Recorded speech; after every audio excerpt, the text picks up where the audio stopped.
Okay, let's just jump right in. Today's explainer looks at a really wild, brief window in history where raw, bottom-line economic pragmatism literally bulldozed its way through deep ideological divides and a massive Western blockade. We're heading back to the 1920s. The world is heavily fractured after World War I and the Russian Revolution, right? And yet, right in the middle of this intense geopolitical deep freeze, two nations on totally opposite sides of the planet, with completely opposite political systems, somehow managed to pull off a quiet, incredibly effective logistical heist. We're dropping right into the thick of the action with this telegram. Sent in August 1926 by Uruguay's foreign minister, Álvaro Saralegui, this message did the absolute unthinkable. It made Uruguay the very first South American nation to officially recognize the controversial, totally diplomatically isolated USSR. And you know, this wasn't just some polite, friendly nod. This was a formal declaration of diplomatic legitimacy delivered right during a time of intense global anti-communist sentiment. And just to prove how real this unthinkable shockwave was, here's the actual historical publication in the Soviet state newspaper Izvestia. The Soviets proudly plastered this telegram on their pages, celebrating the fact that they'd officially broken through the diplomatic wall in South America. But okay, to really get why Uruguay, which was a liberal democracy at the time, would take such a massively controversial step, we have to look past the political theater and follow the money. Which brings us to part 1, mutual economic desperation. Gaucho capitalism meets red communism. To grasp why these two incredibly strange bedfellows teamed up, we have to look at the macroeconomic reality of the era. This was absolutely not a partnership born out of shared ideology. It was sheer necessity. On one hand, you have Uruguay. Their entire economy was built on pastoral exports. We're talking massive cattle and sheep ranches with gauchos roaming the pampas, processing all that meat in giant packing plants called frigoríficos. But thanks to post-war stagnation, Uruguay was desperate for a massive new market. On the other hand, you have the newly formed Soviet Union.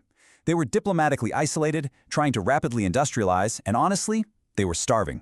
They desperately needed food for their workers and raw materials to literally build their cities. So, they set up what was essentially a massive beef-for-oil barter system. Uruguay shipped out its agricultural staples, canned and frozen beef, natural hides, and wool. And in return, the Soviets sent back exactly what Uruguay's growing infrastructure needed: cheap timber, Donbass coal to keep those frigoríficos running, and, crucially, Baku oil. For Uruguay, this was a huge win because it let them completely bypass the expensive monopolies of American and British oil giants. Moving on to part 2, the hidden commercial network. Pragmatism over ideology. But here's the million-dollar question.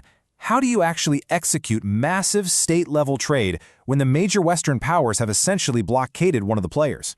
I mean, you can't just sail a Soviet state ship into a port without alarms going off everywhere. So they used a corporate loophole. Enter the Mtorg Trading Corporation. Incorporated right in New York in 1924, Mtorg looked on paper like your standard American domestic company, complete with American executives. But in reality, it was a commercial front. It acted as the exclusive purchasing and sales agent for Soviet state trusts. It was just a perfect disguise that let the USSR conduct huge business deals while safely hiding behind Western legal frameworks. Bypassing formal diplomatic channels entirely, the Soviets relied on an Mtorg agent named Boris Krajewski. Operating at first out of Buenos Aires, Krajewski secretly crossed the Rio de la Plata over to Montevideo. And he wasn't acting as a formal diplomat, he was there as a businessman.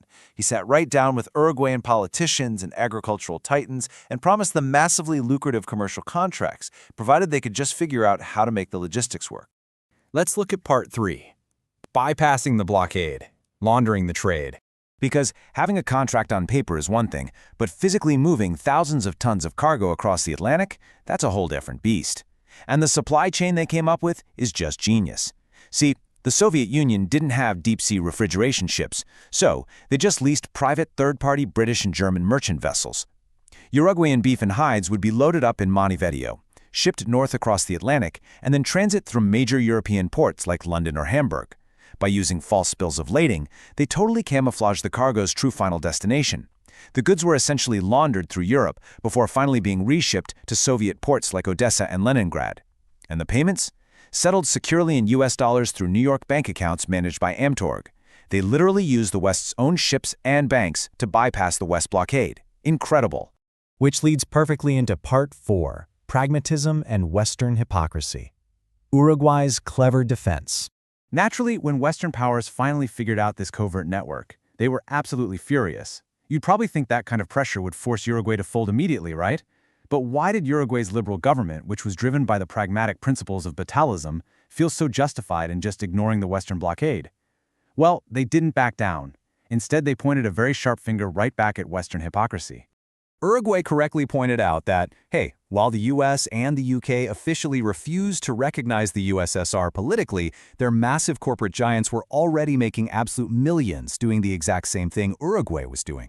Through that very same Amtorque loophole, Ford Motor Company had sold the Soviets 12,000 tractors by 1925. General Electric was signing huge multi-million-dollar contracts. Famed American architect Albert Kane was out there designing hundreds of Soviet industrial plants. And Wall Street banks, they were the ones managing the credit lines. Uruguay essentially said, look, if your capitalists are profiting off the Soviets through Amtorgue, why on earth can't our cattle ranchers? And honestly, it was an incredibly effective defense. Section 5. The Breakdown. The Dominoes Fall, 1933 to 1935. Now, as brilliant as this geopolitical workaround was, it couldn't survive forever. As we roll into the 1930s, some brutal macroeconomic and political realities come crashing down. First, the Great Depression of 1929 just shatters global trade networks, which severely weakened economic benefits of this whole barter system. Then, the political landscape completely shifted.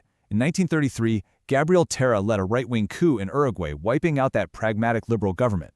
Interestingly enough, a formal Soviet legation actually finally opened in Montevideo in August 1933, but this actually accelerated the breakdown. Neighboring giants like Brazil and Argentina got intensely paranoid. They accused this new Soviet embassy of being a Comintern subversion HUD, secretly funding regional communist movements. And following a communist revolt in Brazil in November 1935, the pressure just became way too much. Yielding to its neighbors and its own internal ideological shift, Uruguay's dictatorship abruptly severed all diplomatic ties with the USSR on December 27, 1935. Finally, Part 6. Conclusion. The window closes. So the grand experiment was over.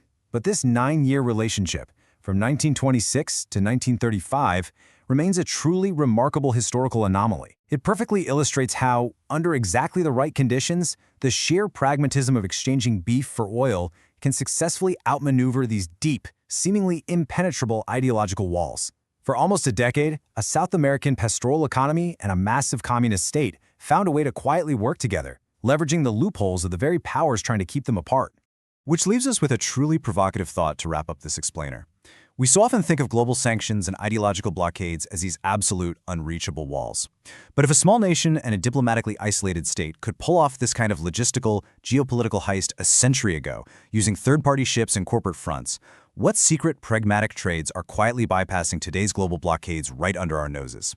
History pretty clearly shows us that where there's economic desperation, a loophole is almost certainly being exploited. Thanks for tuning in to this explainer, and remember to always keep questioning what's really happening behind the geopolitical curtain.